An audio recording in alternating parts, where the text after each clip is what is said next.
గురుగారు జనరల్‌గా ఏదైనా ఇల్లు కొనుక్కోవడానికి వెళ్ళినప్పుడు ఈస్ట్ ఫేసింగ్ ఎక్కువ ప్రిఫర్ చేస్తారు. అది కలిసొస్తదో లేదో తెలీదు. ఇంకా అలా ఉండిపోయింది నానుడి ఈస్ట్ ఫేసింగ్ మంచిది అని. ఇప్పుడు హైదరాబాద్‌లో మీరు ఏ అపార్ట్మెంట్‌లకైనా ఎళ్లి చూడండి ఫస్ట్ సేల్ అయిపోయేయన్నీ ఈస్ట్ ఫేసింగ్ అపార్ట్మెంట్లు. మన నక్షత్రం ఏంటి, మనది ఇదేంటి అన్నది ఎవరికీ అక్కర్లేదు. ఈస్ట్ ఫేసింగ్ ఉంది. నిజంగా ఈస్ట్ ఫేసింగ్ ఇల్లు అందరికీ అంత కలిసొస్తుందా అండి? ఈస్ట్ అంటే సూర్యుడు. సహజంగా మనకేంటంటే సూర్యుడు కిరణాలు ఇంట్లోకి పడంగానే నెగిటివ్ ఎనర్జీస్ చచ్చిపోతాయని ధర్మశాస్త్రం చెప్పింది కాబట్టి ప్రతి ఒక్కరు ఈస్ట్ డైరెక్షన్ పట్టుకుంటారు. కానీ నేను ఈస్ట్ డైరెక్షన్లో కూడా సర్వం మొత్తం కోల్పోయిన వాళ్ళని కూడా కొన్ని వందల మంది ఉన్నారు నా దగ్గర.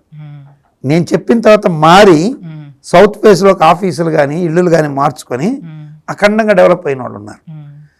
కాకపోతే మీరు ఒక్కటి గుర్తుపెట్టుకోండి, ఏ డైరెక్షన్లో మీరు ఇల్లు కట్టినా తూర్పు వాకిలి పెట్టమనింది ధర్మశాస్త్రం. అది మర్చిపోవద్దనింది.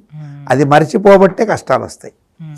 ఇప్పుడు మీరు వెస్ట్ ఫేస్ ఉంది ఇల్లు, వెస్ట్ ఫేస్ ఇల్లు కట్టుకునేటప్పుడు ఇండిపెండెంట్ హౌస్ కడుతున్నారు అనుకుందాం.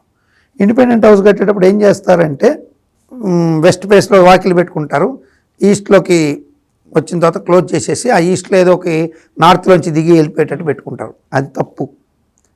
ఈ వెస్ట్ డోర్కి క్వైట్ ఆపోజిట్లో మీకు ఎక్కడైతే ఎండ్ అవుతుందో ఆ గోడకి ఎదురుగుండా ఒక చిన్నపాటి వాకిలి పెట్టి సూర్యకిరణాలు ఆ వాకిలోంచి వచ్చేటట్టు పెట్టుకోమనండి. మీకు వెస్ట్ ఫేస్ ఎందుకు కలిసి రాదు? బ్రహ్మాండం కలిసి వస్తుంది.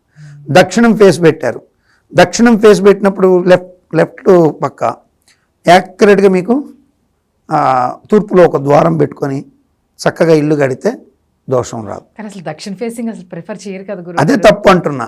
100% నేను కావాలంటే ఎంతమందిని ప్రూవ్ చేసి చూపించానో దక్షిణం ఫేస్ ఇల్లు లిస్ట్ ఇస్తాను. అంటే బిజినెస్లకి సూట్ అవుతుంది, ఇంటికి సూట్ కాదు. లేదు, తప్పు. దక్షిణంలోంచి మీకు ఒకటి గుర్తుపెట్టుకోండి, దక్షిణంలోంచి మీరు ఎంటర్ అవుతున్నారు, మీరు ఏ వైపు నడుస్తారు? ఉత్తరం వైపు నడుస్తారు. ఉత్తరం. ఉత్తర దిక్పాలు కూడా ఎవరు?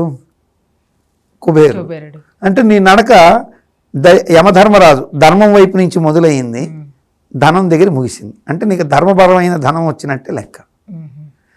అంటే దిగేటప్పుడు వీళ్ళు ఏం చేస్తారంటే ఇంట్లోంచి వెళ్ళేటప్పుడు యమధర్మరాజు పేస్ చూస్తూ వెళ్తున్నామని ఒక వాదన చెప్తారు. సినిమాల్లో అయితే ధర్మరాజుని నల్లగా కూడా చూపిస్తారు మహానుభావులు. అసలు ధర్మరాజు అందగాడు, యమధర్మరాజు గారు మంచి అందగాడు, చక్కటి ఇంద్రుడు ఎంత అందగాడు, ఆయన కూడా అంత అందగాడే పురాణాల ప్రకారం. ఆయన నిన్ను కాలుని కంపదనంటే కాలుని దగ్గరికి పంపిస్తా అంటే కాలుడు అంటే నల్లంగా ఉన్నాడని కాదు అక్కడ అర్థం. శనీశ్వరుడికి అన్న కాబట్టి శని నల్లంగా ఉన్నాడు కాబట్టి యమధర్మరాజు నల్లంగా ఉన్నాడు అనుకో, తప్పు. శనీశ్వరుడు నల్లగా ఉంటాడు, యమధర్మరాజు తెల్లగా ఉంటాడు. ఆయన ఎక్కినటువంటి వాహనం నలుపు, దున్నపోతు. అటువైపు నువ్వు దిగుతున్నప్పుడు ఆ దున్నపోతు వస్తుంది. కళలు కూడా దక్షిణం వైపు నుంచి ఇట్లా వచ్చినప్పుడు మృత్యుగీతకలు అంటారు కాబట్టి దక్షిణం దిగడం అశుభం అనుకుంటారు. కానీ ఆ వాదనలో పూర్తి అబద్ధము లేదు, అట్టని పూర్తి నిజం లేదు.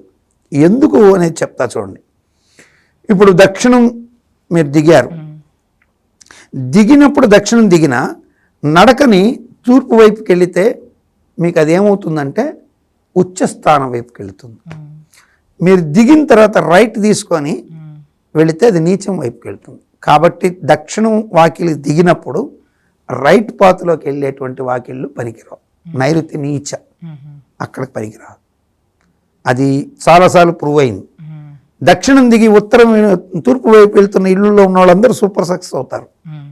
దక్షిణం దిగి కుడివైపుకి అంటే పడమర వైపుకి ప్రయాణించిన వాళ్ళందరూ ఇబ్బందులు పడతారు. ఇది దాంట్లోని దక్షిణం పనికిరాదు అనే దాంట్లో ప్రథమార్థం. అంతే కూడా ఇంకోటి కూడా చెప్తా చూడండి. పడమర ఫేస్ ఉంది, పడమర ఫేస్లో పడమర దిగి ఇటు ఉత్తరం వైపు కదిలిన వాళ్ళు శుభంగా ఉంటారు.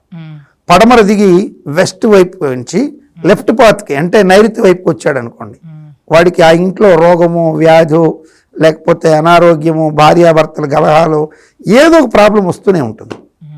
దీన్ని రెక్టిఫై చేసుకోలేమా? చేసుకోవచ్చు, చేసుకోకుండా ఏమీ ఇబ్బంది ఏం కాదు. దానికి ఒక మార్గాలు ఉంటాయి. అంటే ఉన్న గృహాన్ని బట్టి మార్పులు అయితే ఖచ్చితంగా